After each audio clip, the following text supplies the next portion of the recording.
جو ہم بربلا جا کے میرپور ڈویژن یا پونچھ ڈویژن کے جو ہمارے ساتھی ہیں وہاں پہ بڑی اکڑ کے جماعت کرتے ہیں. الحمدللہ اس مظفر آباد کے اندر ہم جتنے بھی اسٹیک ہولڈر ہیں وہ طلبہ، تاجر، وکلا، ہمارے کونسل صاحبان، ڈسٹرکٹ یا بلدیاتی یا ہماری سول سوسائٹی، ہمارے ٹرانسپورٹر، یہ سب اس طرح اکٹھے ہیں. ہمارے تینوں اضلاع سب اکٹھے ہیں اور ہم اکٹھے ہو کے اپنی بات کرتے ہیں. اس کے لیے یہ ہمارے پاس بہت بڑے کریڈٹ کی بات ہے کہ مظفر آباد ڈویژن کی جو بات نکلتی ہے وہ سب کی اجتماعی بات ہوتی ہے اور سب اس کا پہلا دیتے ہیں. یہ سب سے اہم بات ہے جو صرف اور صرف یہ خوبی مظفر آباد ڈویژن کو حاصل ہے. اس کے لیے پورے مظفر آباد ڈویژن کے تمام اسٹیک ہولڈر مبارکباد کے مستحق ہیں.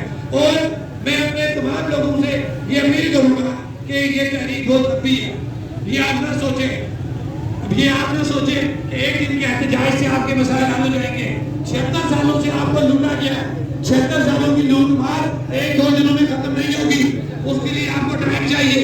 لہٰذا اپنے آپ کو مضبوط رکھیں، اپنی صفوں میں اتحاد رکھیں. یہ چھتر سے آنے والی ہماری جو طلباء کی ریلی ہے ہم ان کو ویلکم کرتے ہیں، ان کو مبارکباد دیتے ہیں کہ چھتر سے پیدل چلتی یہاں پہ